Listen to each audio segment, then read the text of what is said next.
गुरुदेव, अंबेडकर जी को लेकर आपने एक इंटरव्यू में कह दिया कि उनको भाषाओं का ज्ञान नहीं था, मनुस्मृति पे। जी, उनको संस्कृत भाषा का ज्ञान नहीं था। क्या डॉक्टर अंबेडकर को संस्कृत का ज्ञान नहीं था? उनके चाहने वाले कह रहे हैं कि नौ भाषाओं का ज्ञान था, जिसमें संस्कृत भी थी। बिल्कुल नहीं थी।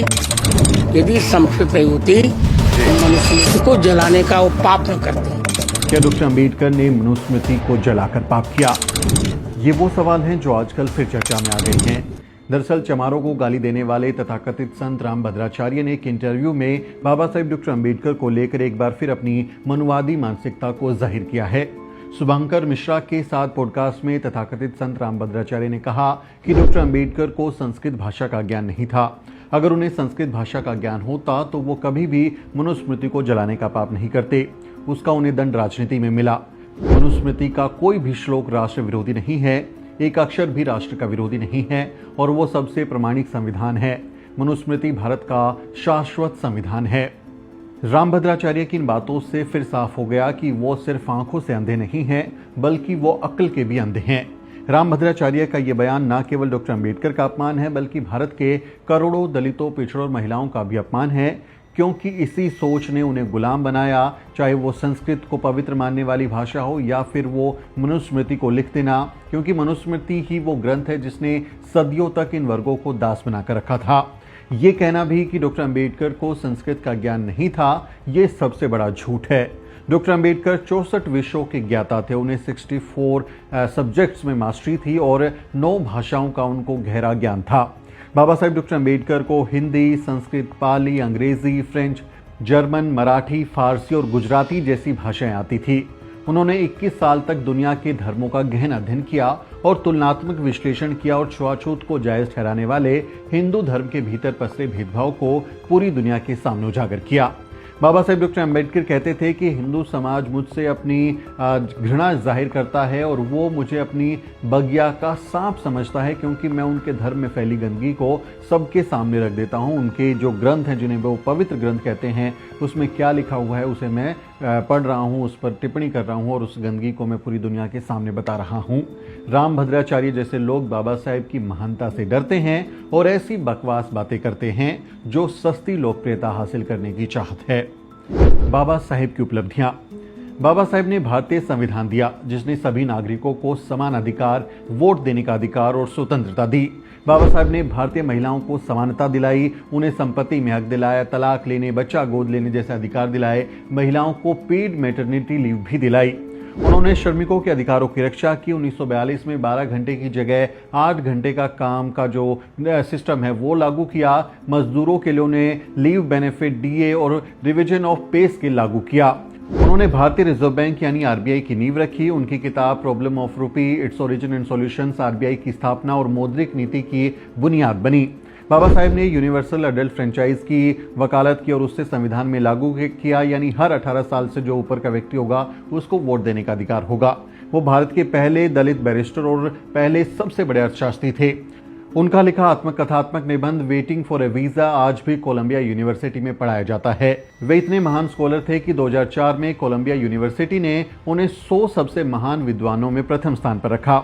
उनकी मूर्ति दुनिया के कई मुल्कों में और दुनिया की बड़ी बड़ी यूनिवर्सिटीज में सिंबल ऑफ नॉलेज के रूप में लगाई गई है। बाबा साहेब डॉक्टर अंबेडकर तथागत बुद्ध की पहली पेंटिंग बनाते हैं, जिसमें वो तथागत बुद्ध की आंखें खुली रखते हैं, जबकि परंपरागत रूप से बुद्ध की आंखों में उनकी आंखें बंद होती हैं। ये उनके गहरे फिलॉसफी को दिखाता है। बाबा साहेब डॉक्टर अंबेडकर ने भारत की जल नीति से लेकर बिजली नीति और बड़े बड़े बांध बनाने तक में निर्णायक भूमिका निभाई। लेकिन इतना सब कुछ करने के बाद भी रामभद्राचार्य जैसे जो लोग हैं, जो छोटी सोच के लोग हैं, वो उनकी महानता का एहसास नहीं कर पाते। क्या मनुस्मृति को जलाना पाप था? दुनिया की सबसे घटिया किताब मनुस्मृति को जलाना पाप नहीं, बल्कि भारत की सबसे बड़ी सामाजिक क्रांति थी। यही वो ग्रंथ है जिसमें लिखा है कि शूद्र केवल सेवा के लिए पैदा हुए हैं। यही ग्रंथ स्त्रियों की स्वतंत्रता और अधिकार को नकारता है। यही ग्रंथ जातीय व्यवस्था को शाश्वत बनाने की साजिश करता है। ऐसे जहर को जलाना पाप नहीं, बल्कि मानवता की रक्षा करना था। मनुस्मृति कोई धार्मिक ग्रंथ नहीं है, बल्कि ये शोषण और भेदभाव की परंपरा को जिंदा रखने का हथियार है, जिसे रामभद्राचार्य जैसे जो लोग हैं वो उसे भारत का शाश्वत संविधान कह रहे हैं। वही मनुस्मृति भारत के करोड़ों दलितों, पिछड़ों और महिलाओं की गुलामी का कारण बनती है। मनुस्मृति में साफ लिखा है कि शूद्र केवल उच्च जातियों की सेवा के लिए पैदा हुए हैं। अगर वे शिक्षा लेंगे तो उनके कानों में पिघला शीशा डाला जाएगा। अगर वे वेद सुनेंगे तो उनकी जबान काट दी जाएगी। क्या ये कोई संविधान है या फिर ये क्रूरता का फरमान है? मनुस्मृति कहती है कि स्त्री को कभी स्वतंत्रता नहीं मिल सकती। बचपन में पिता की, जवानी में पति की और बुढ़ापे में बेटे की गुलामी करना ही एक स्त्री का धर्म है। स्त्रियों को शिक्षा, स्वतंत्रता और संपत्ति का अधिकार देना पाप माना गया।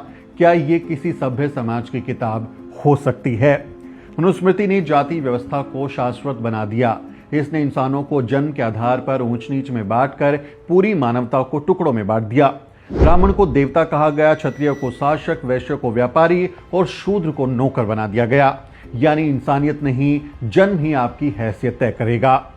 मनुस्मृति समानता, स्वतंत्रता और बंधुत्व इन तीन मूल्यों का खून करती है। इसमें ना न्याय है ना समान अवसर।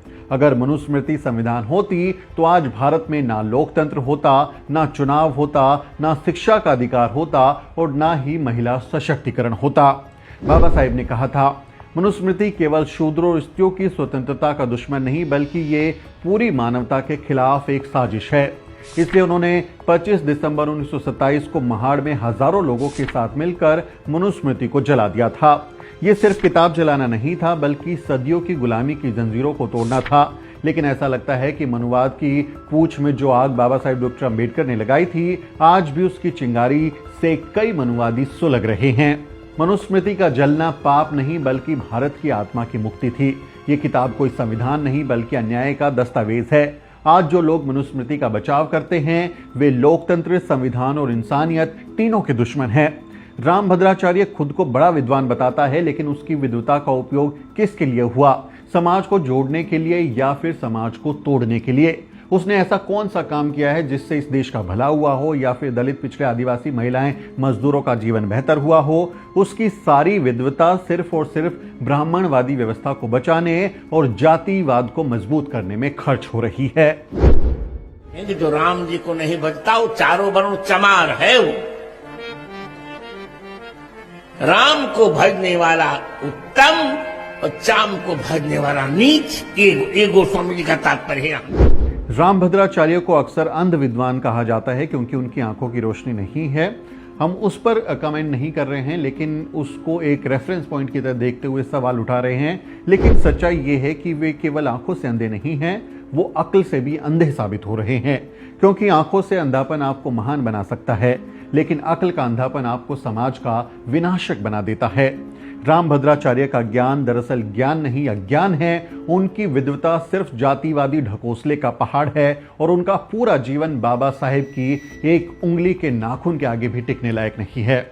रामभद्राचार्य जैसे लाखों लोग, लाखों मनुवादी आए और धूल में मिल गए। आज कोई उनका नाम तक नहीं जानता, लेकिन भारत रत्न बाबा साहेब डॉक्टर अम्बेडकर आज एक ग्लोबल आइकन बन चुके हैं जो आने वाले कई सदियों तक न सिर्फ भारत में बल्कि पूरी दुनिया को न्याय का संदेश देते रहेंगे।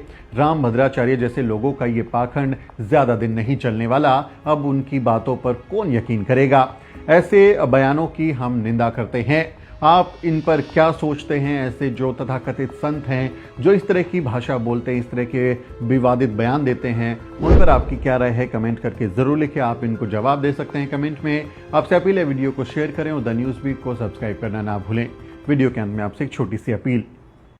साथियों, अगर आपको द न्यूज़ बीट का काम पसंद है और आप चाहते हैं कि हम यूं ही अम्बेडकरवादी पत्रकारिता करते रहें तो हमारी आर्थिक मदद जरूर करें।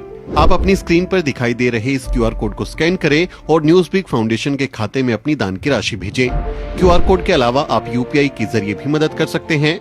आप हमारी UPI ID newsbeak@yes bank पर भी मदद भेज सकते हैं। इसके अलावा आप हमारे अकाउंट में भी मदद भेज सकते हैं। खाते का नाम है न्यूज़ बीक फाउंडेशन, अकाउंट नंबर है 02358800000640। IFSC कोड है YesB000235। बैंक का नाम यस बैंक है और ब्रांच है नेहरू पैलेस, दिल्ली। आप डोनेशन के एवज में इनकम टैक्स में भी छूट पा सकते हैं। डोनेशन की रसीद पाने के लिए ट्रांजैक्शन का स्क्रीनशॉट हमें भेजें। टाइप करें डोनेशन स्पेस आपका नाम और हमें 8595794224 पर व्हाट्सएप करें।